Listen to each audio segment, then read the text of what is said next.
In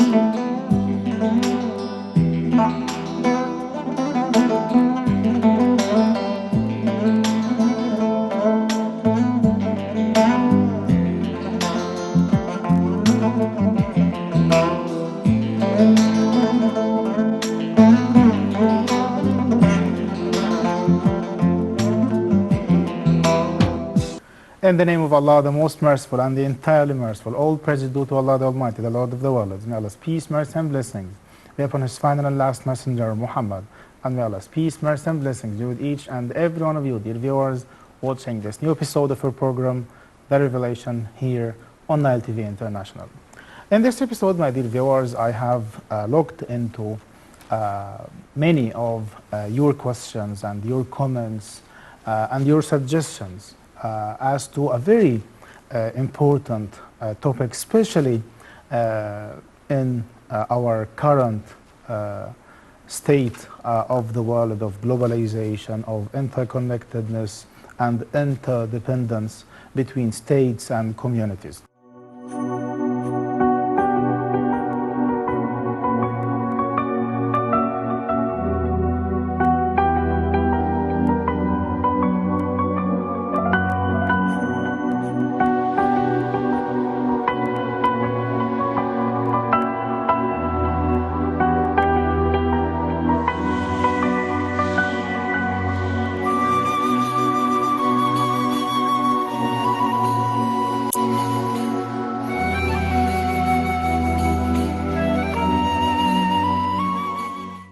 Definitely, this topic has to do with peaceful coexistence from an Islamic perspective.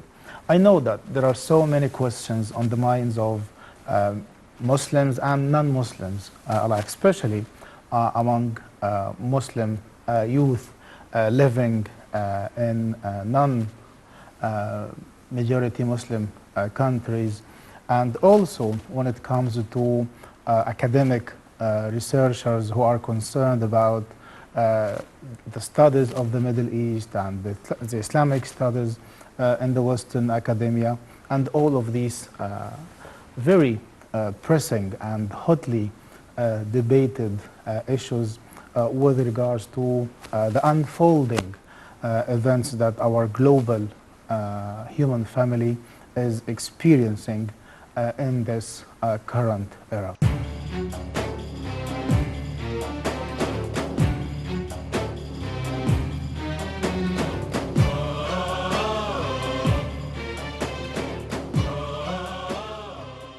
Before delving more into the stance of Islam or the position of the Islamic jurisprudence when it comes to or with regards to Islamic or peaceful coexistence, because definitely it is an Islamic value. But let me first here look into some of the maxims or the foundational principles, if you like, when it comes to the perspective of Islam concerning the human being as a human being. The very first point that I'd like to highlight here, my dear viewers, is how is it? It is an established fact among all reliable Muslim scholars and the well-established schools of Islamic thought that Islam has this universal aspect. Islam has this aspect of openness towards all human beings, towards all cultures, towards all different or varying world views. And in this regard in particular, we have a very decisive and crystally clear verse in the Noble Quran, and that's the one in Surah Saba, and particularly in verse number 28. وما أرسلناك إلا كافة للناس بشيرا ونذيرا ولكن أكثر الناس لا يعلمون. In the name of Allah, the most merciful, the most compassionate. And we have not sent you except comprehensively to mankind as a bringer of good tidings and a warner. But most of the people do not know. Here, my dear viewers, we clearly read the Quranic verse in this regard, and that's the statement of Allah subhanahu wa ta'ala with regards to the mission of Prophet Muhammad, peace and blessings be upon him. وما أرسلناك إلا كافة للناس بشيرا ونذيرا ولكن أكثر الناس لا يعلمون. In the name of Allah, the most merciful, the most compassionate. And we have not sent you except comprehensively to mankind as a bringer of good tidings and a warner. But most of the people do not know. Or if you like the phraseology of the verse, we see how it clearly states وَمَا أَرْسَلْنَاكَ إِلَّا كَافَّةً لِلنَّاسِ بَشِيرًا وَنَذِيرًا. So here we have this style of first total negation, وَمَا, and that's we have not sent you, O Muhammad, except as, and that's إِلَّا, except as كَافَّةً لِلنَّاسِ. So here we find a very noteworthy style here, and that's how it kafatan is mentioned before linnas, because we know that linnas means for the whole world, for all of humanity, for the entire world, or for all human beings. But still, before linnas, or for the whole people, we read kafatan, and that's totally, entirely for the whole people, to show emphasis on the point that Islam, and this is the point here, Islam, as a matter of fact, requires Muslims to be open and to accept everyone around them, and this is definitely in any part of the world. So this is why definitely we need to be accepting of others and looking forward to share knowledge with others and to have a positive influence on all human beings around us, and definitely be keen to share the best that we have when it comes to our interactions, when it comes to our dealings and our conduct with all the peoples of the world. وما أرسلناك إلا كافة للناس بشيرا ونذيرا ولكن أكثر الناس لا يعلمون. In the name of Allah, the most merciful, the most compassionate. And we have not sent you except comprehensively to mankind as a bringer of good tidings and a warner. But most of the people do not know. With that being said, my dear viewers, let me move to another very important principle with regards to the perspective of Islam concerning the human being. And how is it, this is, as a matter of fact, is a very important point, and I will mention and highlight why this point is of a paramount significance. So the point that I'd like to stress here, my dear viewers, is how is it when we look into the authoritative and the basic and foundational sources of Islam or the Islamic jurisprudence, it becomes clear and very explicit that Islam does not, as a matter of fact, seek nor even urge Muslims to impose a centric worldview or a civilization or a culture, or you name it, on all the peoples of the world.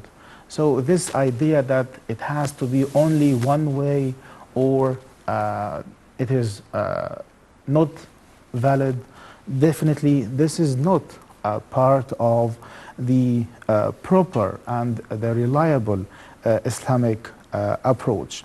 And this is why this brings into mind some of the works of Orientalists, and this idea that civilizations can be categorized into mainly a number of certain civilizations, and when it comes to Islam, with regards to other civilizations, they are on a set course of collision, and this course cannot even be derailed. This is definitely not academic, and it lacks the proper foundations of an understanding how the Islamic jurisprudence and the Islamic civilization interacted and benefited and enriched itself and other civilizations with its openness, with its acceptance, as well as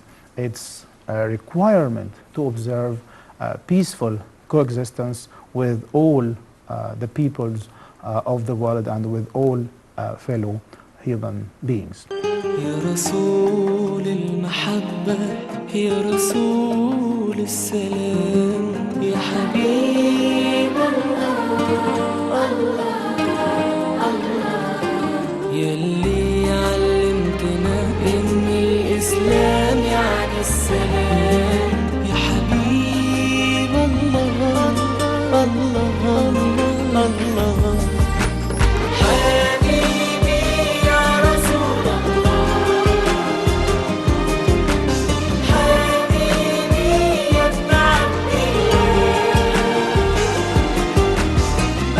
بحبك والكلام أحلى في سيرتك يا حبيبي يا رسول الله محمد يا ابن عبد الله